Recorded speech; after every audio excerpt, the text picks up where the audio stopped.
Prostate एक अखरोट की तरह दिखने वाली ग्रंथि है जो पुरुषों के रिप्रोडक्टिव सिस्टम का एक पार्ट है जो ब्लैडर के ठीक नीचे और रेक्टम के सामने स्थित होता है। लगभग 15 से 20 ग्राम का होता है जो आदमी के पेशाब का जो रास्ता होता है जिसे यूरेथ्रा कहते हैं, यानी कि ब्लैडर से पेशाब जिस नली से बाहर आता है उसके ऊपर 3 से 4 सेंटीमीटर के एरिया को कवर करके रखता है।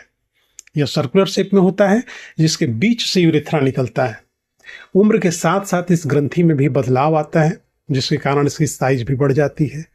जैसे जैसे इसका साइज बढ़ता है पेशाब की नली यानी यूरेथ्रा को संकरा करती जाती है जिसके कारण पेशाब में कई तरह की समस्याएं आने लगती हैं। अब सवाल ये है कि प्रोस्टेटाइटिस क्या है। प्रोस्टेट ग्रंथि में जब किसी भी तरह का इन्फेक्शन या इन्फ्लामेशन हो जाता है तो उस कंडीशन को प्रोस्टेटाइटिस कहा जाता है जो मेनली बैक्टीरिया इन्फेक्शन का कारण होता है। इसके अलावा एक और समस्या होती है BPH यानी कि बिनाइन प्रोस्टेट हाइपरप्लेसिया या हाइपरट्रॉफी भी कहा जाता है। जब प्रोस्टेट ग्रंथि का साइज बढ़ जाता है तो उस कंडीशन को बिनाइन प्रोस्टेट हाइपरप्लेसिया कहा जाता है। BPH की वजह से यूरेथ्रा पर दबाव पड़ता है जिसकी वजह से पेशाब रुक रुक कर आता है।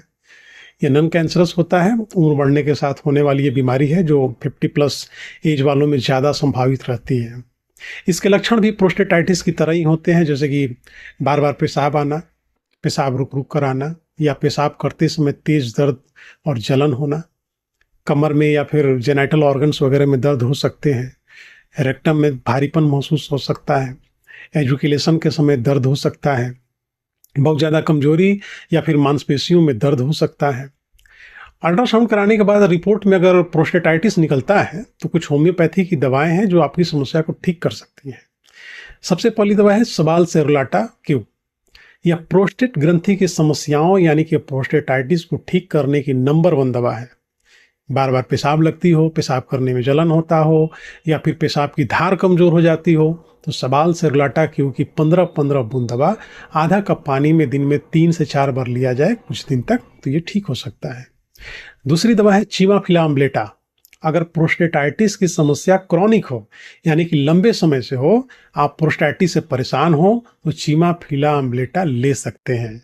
इसमें पेशाब के साथ बहुत ज़्यादा मात्रा में लसदार म्यूकस जैसा निकलता है, पेशाब थोड़ी थोड़ी मात्रा में होता है, पेशाब निकलने के समय बहुत ज़्यादा जलन रहता है और पेशाब करने के बाद भी लगता है कि अभी और पेशाब होगा, लेकिन बैठकर जब जोर लगाते हैं तो पेशाब बिल्कुल नहीं निकलता है। रात में बार बार पेशाब के लिए उठना पड़ता हो तो आपकी दवा है चीमाफिला अम्लेटा। अगली दवा है थूजा ऑक्सीडेंटालिस। थूजा एक एंटीसाइकोटिक दवा है जो किसी भी तरह के एक्सेस ग्रोथ पर काम करती है।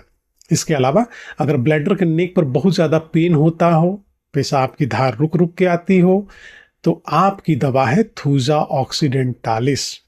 अगली दवा है कोनियम मैकुलेटम 30। कोनियम मैकुलेटम बढ़े हुए ग्लैंड की बेहतरीन दवा है।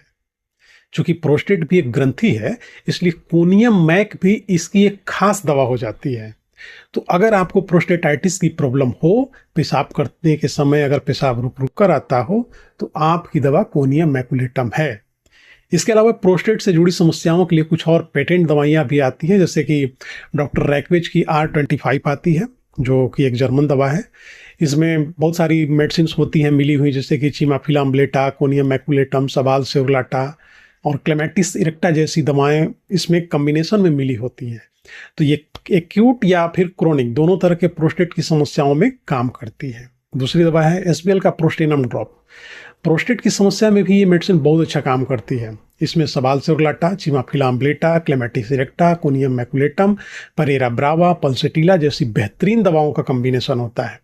सेल्फ मेडिकेशन में आप इन दवाओं का यूज कर सकते हैं, लेकिन वीडियो में बताई गई किसी भी दवा का इस्तेमाल खुद से ना करें। जब भी आपको इस तरह की प्रॉब्लम दिखे आप अल्ट्रासाउंड कराएं, उसमें BPH आए या फिर प्रोस्टेटाइटिस आए, आप अपने नज़दीकी होम्योपैथिक डॉक्टर से मिलें।